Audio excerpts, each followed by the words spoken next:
Good day. Okay. Yeah. Hey. Does involvement preclude detachment?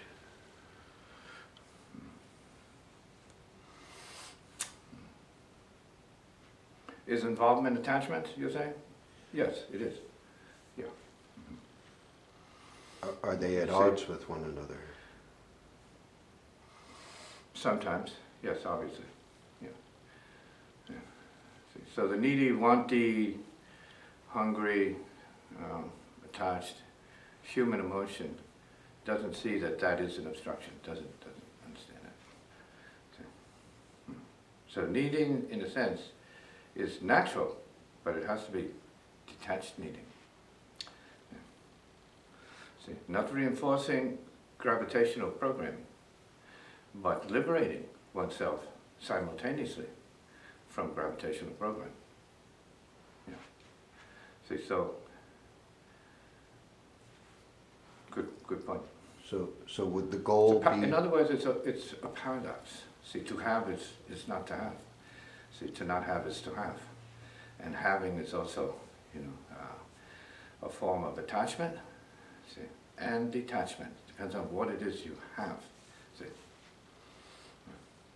So you can be attached to the earth, but you can have detachment in the midst of it.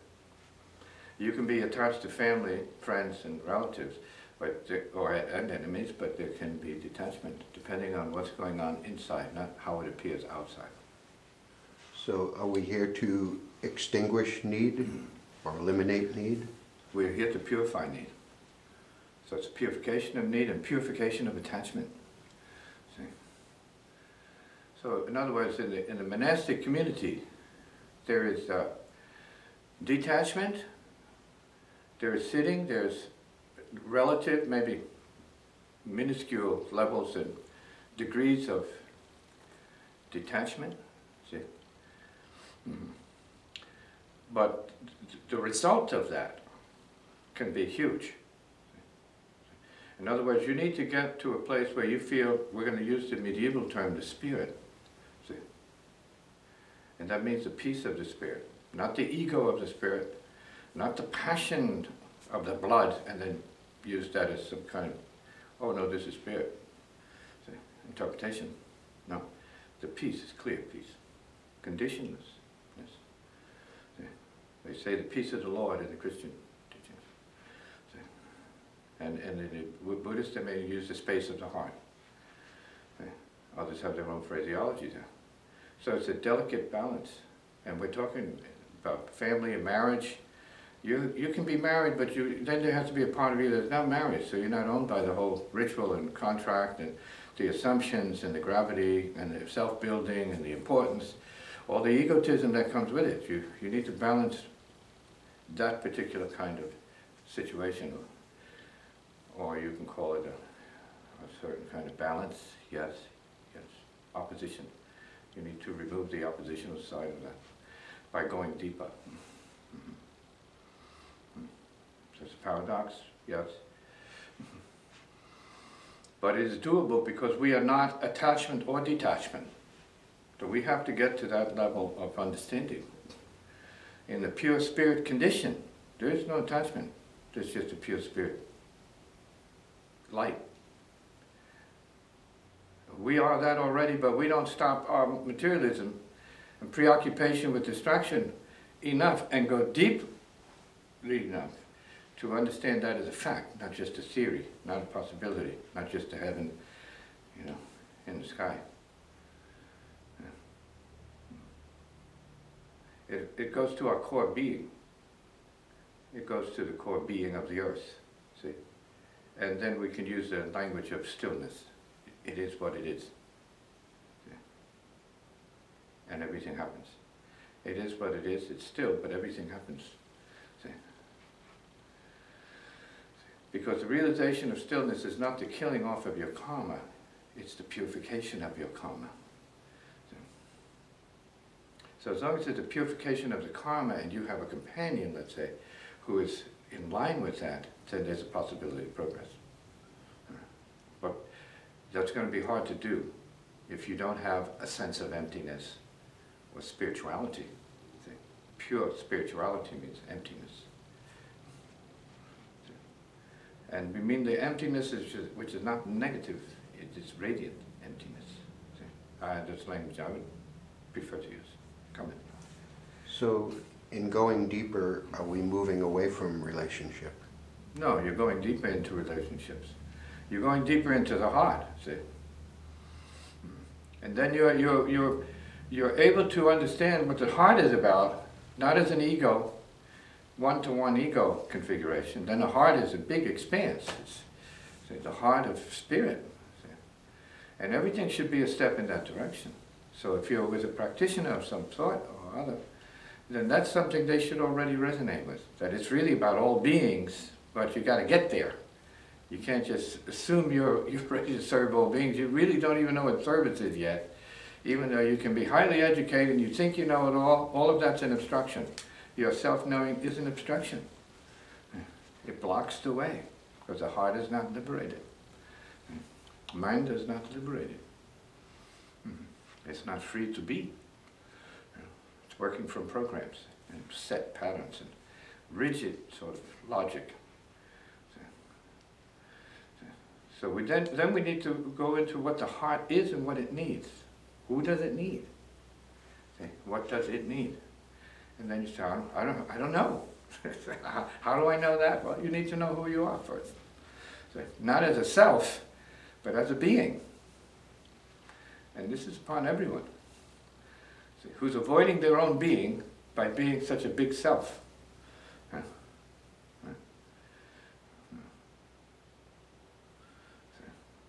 An individual being controlled by programs, born programs, family programs.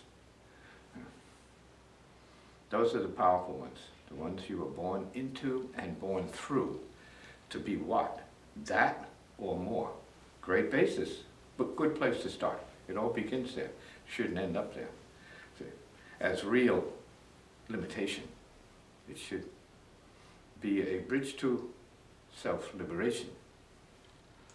So, is the closeness we feel with people illusionary? Somewhat, but it's also real. Right? That's like saying, do you feel close to the earth? Do you feel a kinship with the earth? Of course. It's vital. Without it, you wouldn't exist. Mother? Yeah, of course. Yeah. A lot of it's overdone, but some of it's very real and it's useful. Because how one feels for their mother, the Buddhas or the enlightened beings or the masters, the yogis, the practitioners who are really heart awakened beings, actually feel they are one with the universe. See? That's not a delusion, it's not a hallucination. See? We're breathing the universe all the time, so there's something that's fundamentally native in this viewpoint. We are the universe, the heart is the universe. Everything else we do before we realize that is just self-building and self-suffering. No question about it. So all the things that we're interested in are what we suffer, for the most part. Until we stop, go deeper, understand our true being, or spirit nature, as not really being the earth, in a sense. And you have to take a second look at what Jesus was talking about in terms of the heaven beyond the heaven beyond the heaven. You have to try and understand what he was saying. I mean, I think he knew what he was talking about, and he was probably referring to what the natives know as interdimensional intelligence. And we're just as much a part of that, but we avoid it because we're so attached to material things and beings that we have no real resonance with the rest of it. And we can't live with this real intelligence. Because we think it's taking too much of our little self. Like it seems to be suggesting we sacrifice family in that. But you have to sacrifice attachment to family, not necessarily throw the family on the bus. See? But you have to not suffer the family, otherwise you're really crimping your potential, see, as a spiritual being. Everyone is completely committed to being an ordinary being. No matter how extraordinary they appear in the world of accomplishments, they're all games. They're not real. See, because you're still subject to every law every being is on the planet. Animal, microbe, human being, ego. See, genius, idiot, all of that, subject to it. We're not questioning that. We're questioning what state of consciousness you survive in, whether that's more in the light or more in pain and suffering. So when we experience attachment to another being, is it to them? It's a question. It's questionable. See, is that something that God ordains or the Spirit ordains? It is taught here that everything and everyone is a step on the path. To what though? See? Because we're already related to every being from the heart level. It is the universe. See? But that it doesn't really come up when we're talking about ordinary humans that need a person. See, they need an other. See, then the other becomes the question. What other, why other? So the more neutral and more wise the basis is for this other or any other, so as not to suffocate your potential and delude you even more in terms of who you are and what your potential is as a spiritual being. We say you need to walk the path of practice so that regardless of what you feel your commitments are, your tendencies are, you stand free, see, to do what you have to do as an individual, partnered or not. See? So it's not the partnering that's a problem. It's your mind relative to that is a question. See? People have pets. They partner with pets. The issue is how much do you supplement? How much is your life completely centered around what the dog does? See?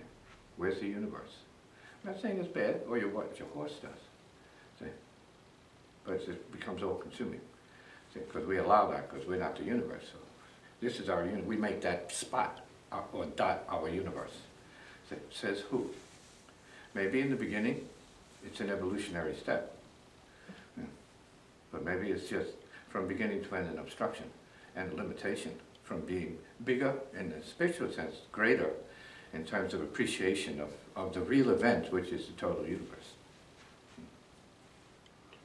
Does recognition of another as being rather than self preclude attachment? See, everybody's already being, so there's no question about that. That doesn't arise.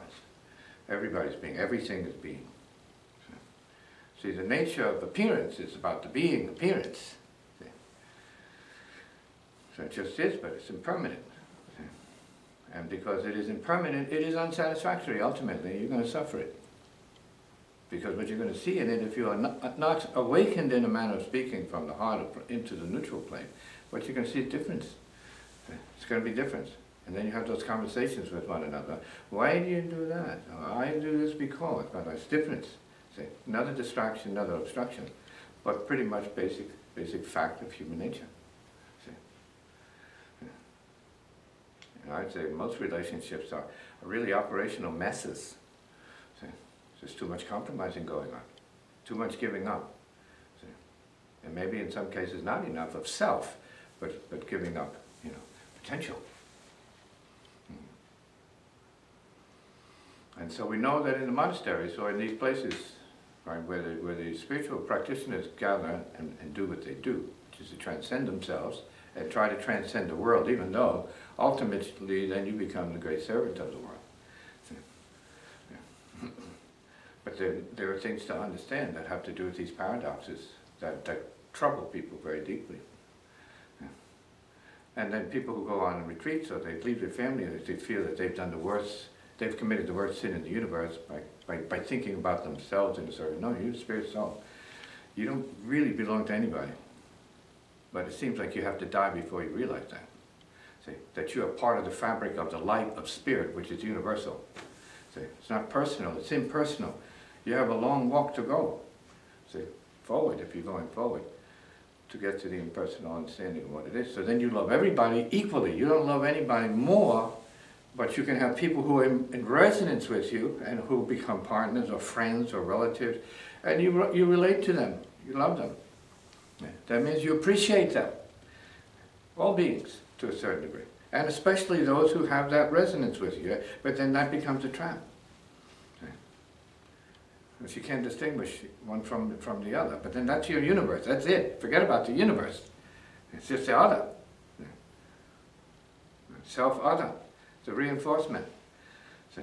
Basic unenlightenment, self-division. Yourself is the other is yourself. See? Problem. Bondage. Not that it's bad, it's something to walk through. It's a step on the path. We have to see it as that. So that ultimately you're married to everybody. You're not married just to one person unless, again, the resonance determines that. Function determines that. And it can. But your mind can't be limited to that because the spirit is not that. Enlightenment is not that, yet it's capable of any configuration. Imaginable, because it's already everything. So any configuration your mind throws up, oh, I say it's already that. It's already beyond that too at the same time. Come in. So in spiritual practice, do we progress from a self-other view to a being-to-being view? Well, it's just being. It's not being to being. It's the same thing, self-other. So it's just being then. No other. Being no one, no other. And you can live happily ever after with a rock. Going out with rocks. Have a date with a rock tonight. I'm taking a rock to the movie. Nobody knows it. Oh. So then you're saying that other becomes no other?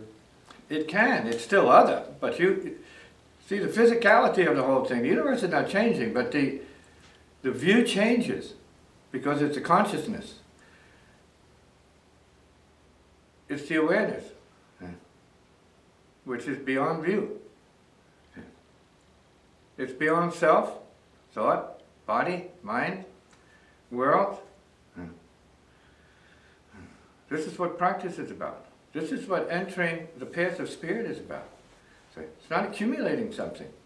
It's coming to recognize what is always there. It's never not been there. But you're bringing it out more so that you feel more complete. See? And as a result, you become fearless. You become open. You become creative. See? And you have potential. And then you might walk the path of mastery, because then you see yourself, having liberated yourself from petty attachments, being of use to all beings. So in our relations, do we look for agreement as a way to get beyond self-otherness? Well, however you perceive it, you have to know if you're already in resonance. That's what I mean by resonance. There's no language, there's no speech. Resonance is not conversation. See? When you pass a tree along the road, there's a resonance. In other words, you feel safe. There's an understanding. See? But if you see a bear there, you have a resonance of awareness, but you know it's not not the kind of resonance we're talking about. See? Because then that's the resonance of violation. See? And you need to act on that. So you need to know how to tame that bear or run hard. See? Because the bear might need you for lunch. And your leg, if you're wearing shorts, and your kneecap might look so good to that bear.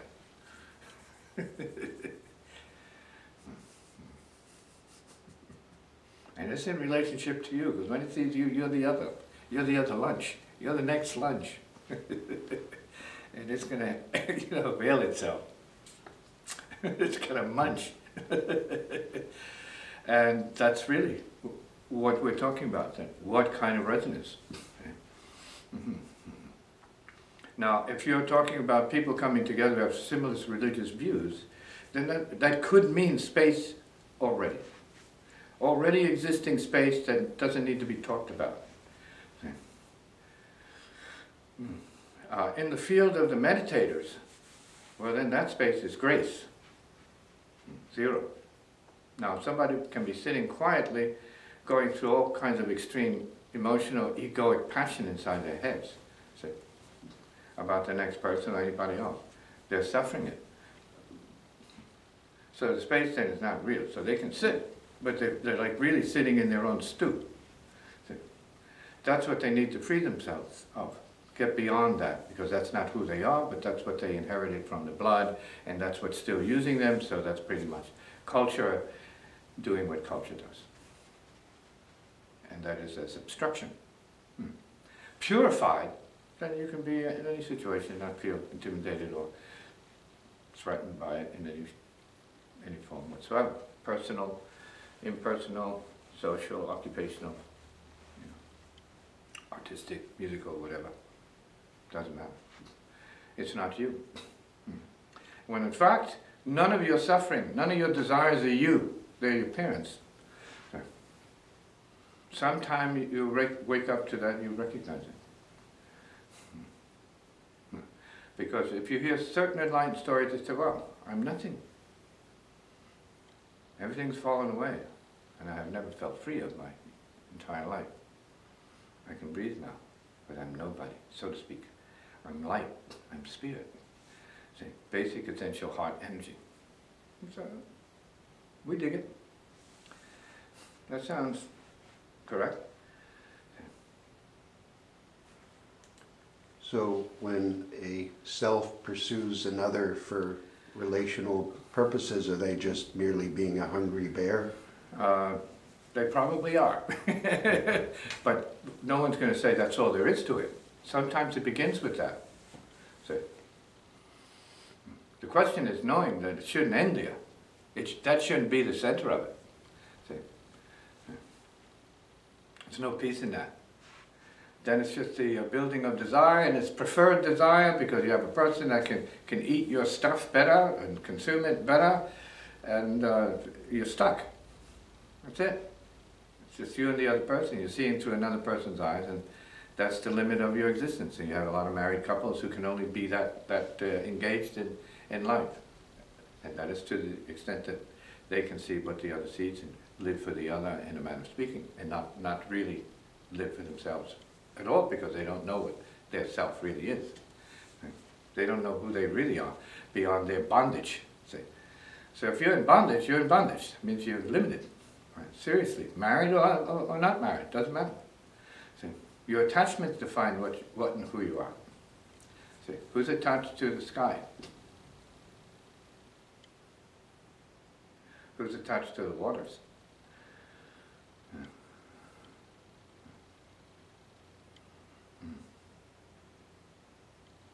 Who's attached to true earth, not what we see on the surface, see?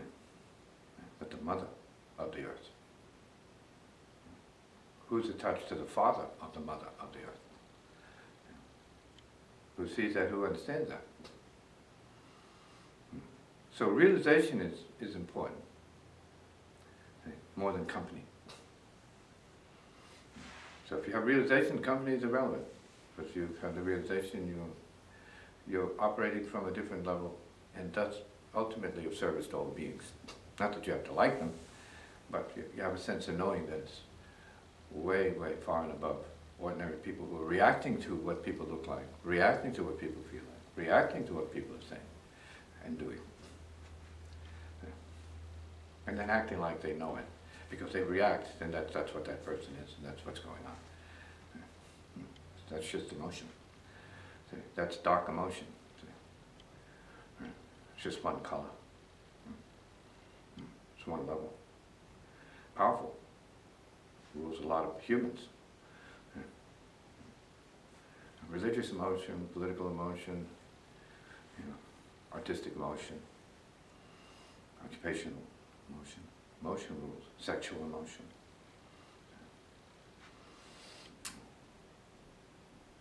Violence, emotion. Warfare, emotion, pure emotion, warfare, conflict. See? We have to see all of that as part of the problem. See? Is detachment something that can be reduced gradually or through steps? Sitting and assuming some kind of, let's say, resonance with what the neutral consciousness is, or seeing spirit or life force, whatever you want to call it, as neutral. See?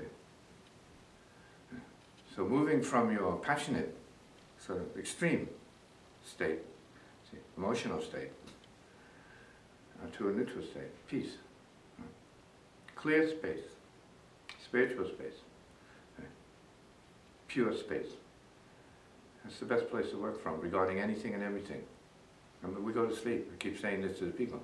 You go to sleep into unconscious, or maybe superconsciousness. Without it, you die. You can't exist. See, that means we're going back to source. Well, we're only going back to source if we talk about what I'm talking about.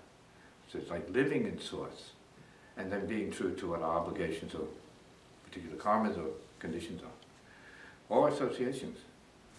Family. See, you can be in the service of family, but not separate. Because that's already set up. That's your matrix. It's your original matrix. Your ground for existence. The bloodline, starting point, not end point. Do the agreements made by way of attachment survive the process of detachment? That's up to your attachment. That's your attachment. It depends on how stuck you are in any of your agreements or your family's agreements, because your agreements are your family's agreements, maybe slightly modified, because you can't be your father, you can't be your brother, so you can't really be your mother. But you can gain a lot from that and assume that, which is not true to you, which is not you at all, but since it's culture, then you can assume it, because we have infinite potential, so we can assume the karma of a dog, if that's what we choose. We can be a dog in our mind. You can be a worm in your mind. We're earth beings, we're the whole thing. You can be anything that is of earth. Say, as an image, or as a function, or as something that's operational here. You can be a fish. You can be a monster, for sure. You can be an angel. The potential of creative imagery is infinite. You can be happy. Why don't you imagine being happy? Can you imagine being happy without attachments? That means you belong to everybody. See? And maybe from that place, that even the image of that, the thought of it, allow energy to pass through you, because you're a prism. Every human being is a certain kind of rainbow prism. You want to be able to get that out, see, get the peace out there to the people. Nice bluish energy, sky blue energy. Going up higher to the indigo energy, darker blue energy, deeper consciousness. On the way to the purple energy. Higher vibration energy, higher vibration. Moving towards transcension. Clear energy.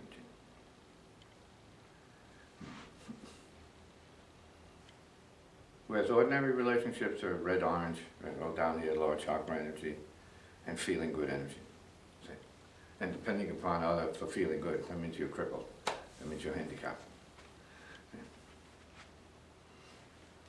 So what are the implications of, let's say, unequal levels of attachment and detachment within a couple?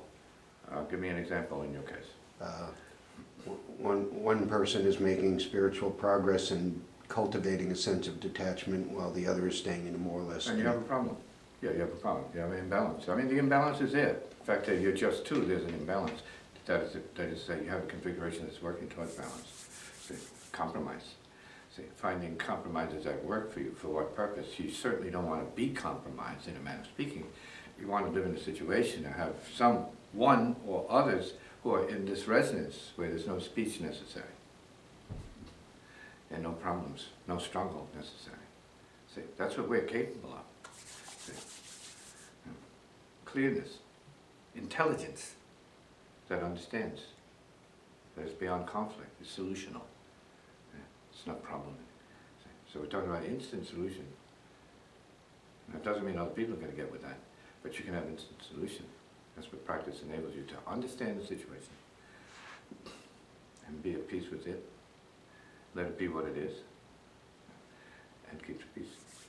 So that you're part of the solution, not part of the conflict because you have a view that you can't give up. See, because the view owns you. Not too many are intelligent enough to see it that way, that they're owned by their views. See, they're victims. They are the effect of views. So does conventional love and desire survive the detachment process? It's a starting point. What happens? If you're practicing, then you go deeper into real desire and real love. Doesn't belong to anybody.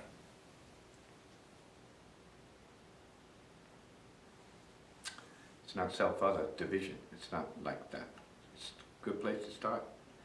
Not necessarily a good end point. See? So it means you could be married to somebody a certain way, have this kind of neutral basis for the whole time, see? Not be limited or compromised by it.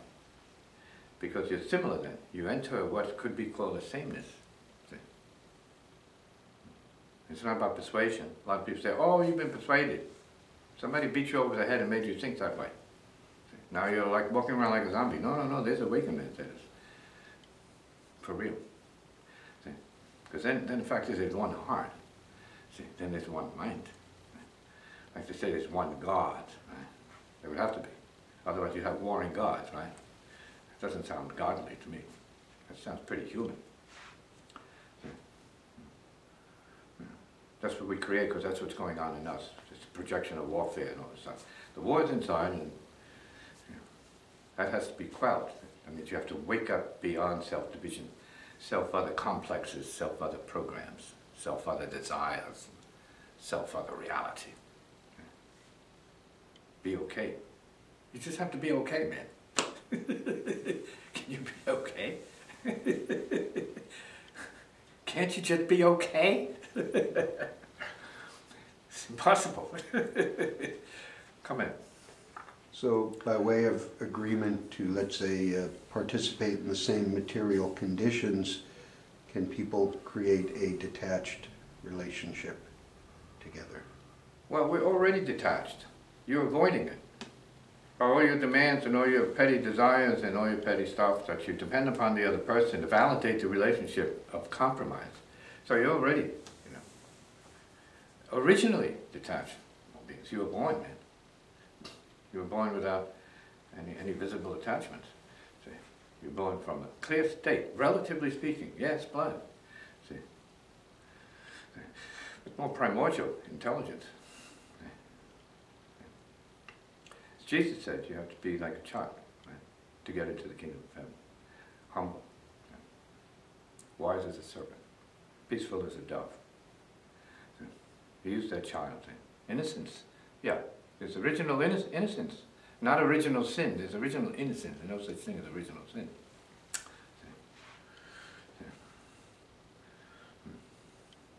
What could be called in the occult original sin is being born from past karma and carrying the seed of that karma and living it out in the negative. So that's original. I mean, it's from before. It's not original. It's not actually original thing.